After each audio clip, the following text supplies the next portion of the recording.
Welcome everybody to this week's edition of the Edmonds Racing Weekly TV show. It's Friday the 15th of January and I'm coming to you here from Magic Millions, of course. Magic Millions, a monster week here on the Gold Coast. And it kicked off last Saturday with Bossy up out of the irons, saluting aboard fisticuffs at our wave meeting. A terrific start to the Magic Millions Carnival, Tobe. How good was that? I know, it's a great win, Bruce. Beautifully ridden. And that's what that horse can do, you know. I was really pleased that he got to the outside of horses and let rip when he did, and finally got to see the real fisticuffs because, as I mentioned, that's what he can do. And it was just good to get that win for the boys. And hopefully he can go on now because he's been a little frustrating, especially a horse with that sort of potential. But I'm quite confident now. He's got a bit of confidence. He'll go through his grades pretty quick. Yeah, did right. It was some big old crowd there at the wave meeting, I hear, and it's not often you see a Group 1 jockey like Glenn Boss get out the irons in a benchmark 80 odd. But it was just a plan that was well pulled off for some great owners, Tommy Rodonicus and John Singleton. So a real buzz, and well done to those guys. I think what Dad was most pleased about, Bruce, was that he didn't get his ribs broken this week from Tommy. When the horse won at Doom a while back, Tommy punched the crap out of him. So he didn't really. He just gave the horse a cheer, but I happened to be in the road, so that's okay. Very good. Well, the Magic Millions sale itself kicked off on Tuesday, mate, and yeah, we've been in full flight there. 9 purchases so far. And I think you said it best through our daily recap video, mate. I think we've shot very, very well in a hot market. Yeah, that's exactly right. We've sort of all shapes and sizes, typical early sort of types that we tried to identify, from size that we love. I'm Invincible, Nakoni, just to name a few. Bought a lovely Lonro colt. So I think we've done quite well. Absolutely. A few people have been asking, where's Toby? I can guarantee you Toby's been around the sales, but he likes to take an early mark in the afternoon and go and have a look at a course called the Alpine Edge. Just keep an eye on him, head over the box. Just make sure everything's going well there. So for those of you asking where Toby is, if he's not at Magic Millions, you probably find him outside Alpine Edge's box, I suggest. All right, team, let's get stuck into it. It's once a year, the Magic Millions race meeting comes to Gold Coast, $10 million worth of prize money on our doorstep, and we've got some likely chances across some key races. A huge day, an exciting day. Tobe, just quickly on the track at Gold Coast, currently a soft 5. Are you thinking we're going to get into a good range before tomorrow? Pretty quickly now. It's quite a warm day today. I'd say the breeze will get up this afternoon. I wouldn't think there'd be any more irrigation go on today. We had, I think we had a shower again last night. So, look, the track should play perfectly. And pretty sure it'll be the typical surface we need for all the horses to perform quite well. I don't think it's going to be too firm. I think it's going to be beautiful. Terrific. Oh, well, we're going to kick off the day in race 1, mate. It's the richest maiden in Australia, the Magic Millions maiden, worth $250,000. The 2K Thoroughbreds colour is going to be carried around here by Hey Big Splendor. He's only had the one start, this horse, by Rich enough for 2K and the Glen Logan team. And he was a terrific second. He's drawn beautifully in barrier 7. Robbie Frad, $18. I thought he was good each way odds, Tobe. Yeah, it was really good first up, and we decided to hold him over for this maiden. Obviously, the 2K guys were quite active in the last few years at the Magic Millions sale, so it's good to have a runner on that day for them. And not very often you get to run in a maiden of this worth this prize money, so we thought we'd have a crack at it. He is big odds. He probably just needs to find a little bit from his first up second, where he was a little green, but he's going to get a lovely run tomorrow. He's trained nicely. We can't fault him, and he's certainly an each way chance in what's a very, very open race by the look of it to me. So any one of 6, 8, or 10 of them could either win or run a place. It's that type of race. So and he's one of those horses that could either win or run into a place. So hoping more than confident, but certainly the horse is in great order and looks fantastic. Yeah, only the second start, of course, so you probably expect a lot of improvement just out of experience, and glad to hear he's training well at home for a big group of ladies in that syndicate headed by Elise and Cotter there. So good luck to the team. The next time we're going to settle up some horses, Trent, will be the Magic Millions Snippets. It's a $1 million race, the sprint feature on the card. It's race 4. 2 runners engaged here, mate. Hard Empire and Usmanov. They both went around a trial there last week. Trialled beautifully, both of them, I thought. Hard Empire has been a little bit less fortunate in the barriers, barrier 13, but if anyone can find a nice run from there, it'll be Brad Stewart. He's a $5.50 second favourite behind Jonker. And Usmanov, drawn beautifully, barrier 3, Robbie Frad, $13, both live chances. Yeah, so both trialled against each other the other day. Just to tick over trial, won't ask for a great deal. Both last start stakes winners. Got to step up again. It's a bloody good field, this, actually. Bella Vella is Group 1 winner, Rohirrim. Really good fresh horse. Graf, Jonker again. The chances probably don't end there. Got my wish with Usmanov to draw a soft barrier. Comes out of 3, first time 1200 for the preparation. Very good Gold Coast horse. He'll be pretty prominent throughout, you'd have to expect.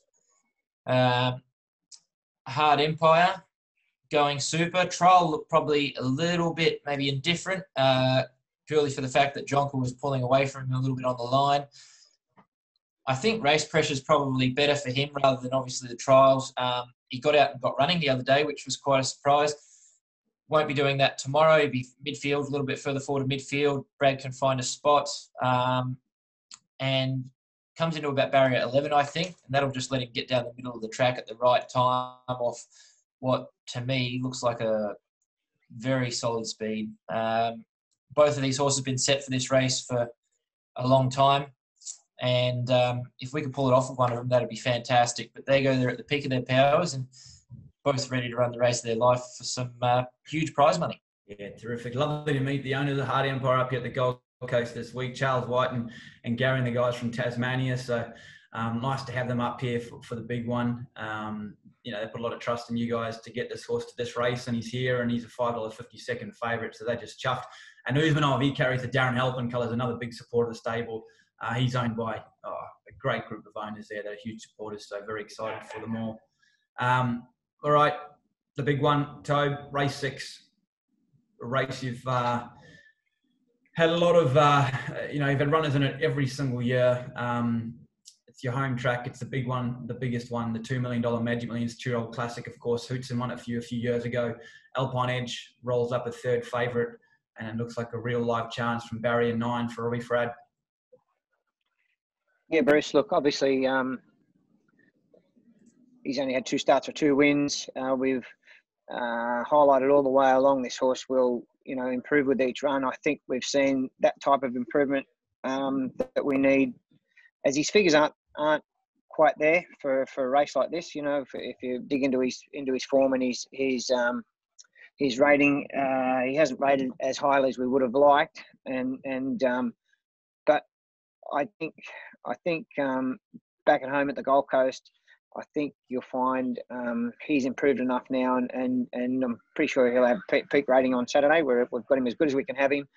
Trouble-free horse, trouble-free preparation, ideal in every sense. 3 weeks leading into this, it's been quite warm. Prior to that, had a bit of a soft time with the temperature late last week and a bit of rain about. So, the horse has got a pretty soft time in that regard, but it's going to be warm again. So there's horses backing him up from last week and all the rest of it. So I think we've given our horse as good a possible preparation as we can. And he's ready to run the race of his short career so far. Very fit. Work's been super impressive. From the barrier, I suspect we'll ask Robbie to be a little positive.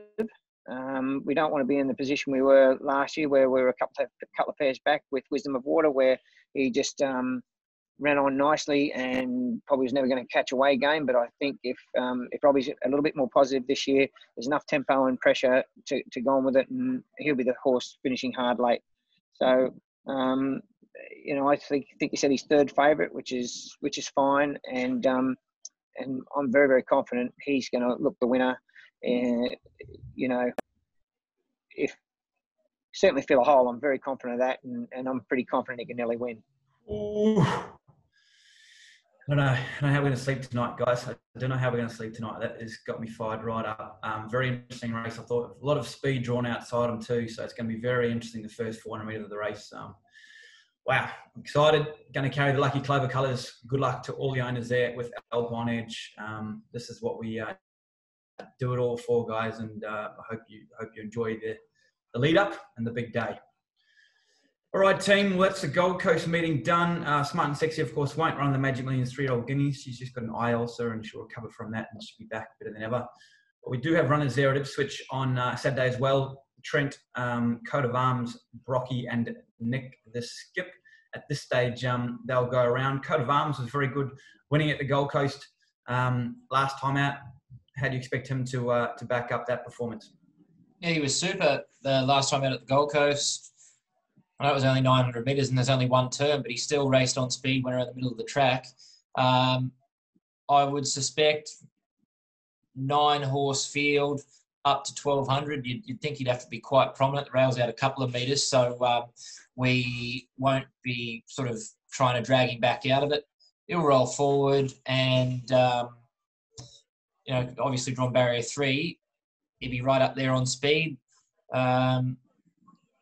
1,200 second up, maybe a little bit of a concern, but as long as he gets it soft enough and then is able to build on that, I'm confident he'll run a big race there tomorrow. Beautiful. All right, Brocky in the next race 6. Drawn a little bit awkward. Can't find a barrier, this horse Tope, for the Archer Park guys. Yeah, we'll have to look at that race hard today. He's sort of, we don't want to run him if he's not going to get every chance. So we'll look at that race hard. He's going well enough to run well. But if we can't get him into the map somewhere, we may just wait for another week for him or for another race. Very good. Nick the Skip, barrier 3, Trent, owned by a lot of family and friends there. And Alan, drawn nicely there for Ipswich. And myself included. So a little bit of pressure. Anthony, you've drawn soft. Don't stuff this up. Up to 1,350. It's taken a while to get to this journey, but I think now he's racing like he needs the 7 furlongs. So barrier 3, I think if we're a little bit closer in the run, he can just about bowl them over. I don't think it's a strong race by any stretch. Ran good the other day. I think, first race for nearly 2 months. He was first race for nearly 2 months. So the strip's a lot fitter. 1,350, I think, certainly suits now. And providing he gets a good run from the soft gate, I think he'll be right there. He's going good enough to win. Very good. Well, good luck to the owners of Nick the Skip there. We go to the Sunny Coast on Sunday. Coat of Arms, we've discussed. He's in a 1,000-metre benchmark 65 there with Robbie Fratterboard. I think you guys are still tossing up which way he goes there. You look at the form of the race and race pattern and work that one out. $1 he is resuming Toby after 2 really nice trials in a 1,200-metre class 2 there. Yeah, his trials have been great. He's going well enough to run well. 1,200 first up, 58.5. May just find him out. It's probably more effective at 1,400. So he may just need this run Sunday. And whatever he does on Sunday, he'll improve on once we get him out to his distance where he's very, very competitive. But going well enough to run well, I just think 1,200, maybe a tad short. Understood. All right. We'll look for him to be running on $1. Smooth Move, another one that trialled very well leading into his first up run here. Kyle Wilson-Taylor takes the reins. Trent. Yeah, I've been really happy with both of his trials. Bruce, he doesn't look that great yet, but it is coming. And I do note that he's quite good, fresh in a preparation.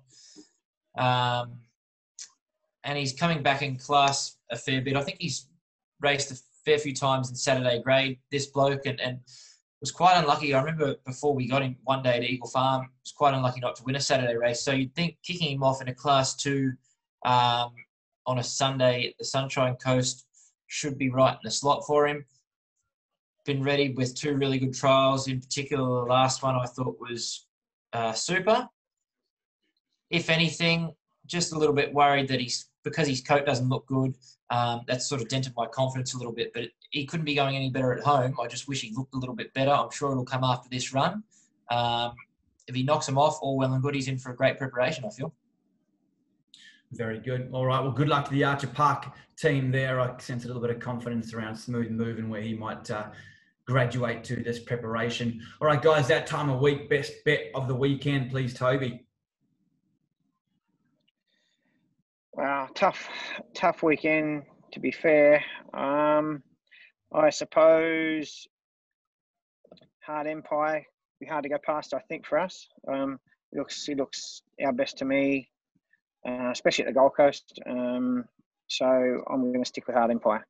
Hard Empire there, race 4 in the snippets. Good luck to the team there. Trent? That'll do me too. Oh, stick there. Love it. No pressure, B. Stewart. What do you call him? Bradley something, Stewart. Bradley Neville. Bradley and Stewart. Good luck, Brado. All right. If anyone's interested in any of our purchases, please do make contact. We send them through each night. We've really bought well. We bought some absolute rippers. So I'm confident that this race day in the future years, we're going to have plenty more representation and a lot of fun. Take care, everyone. Have a great weekend. Thanks, guys. All the best. Thank you.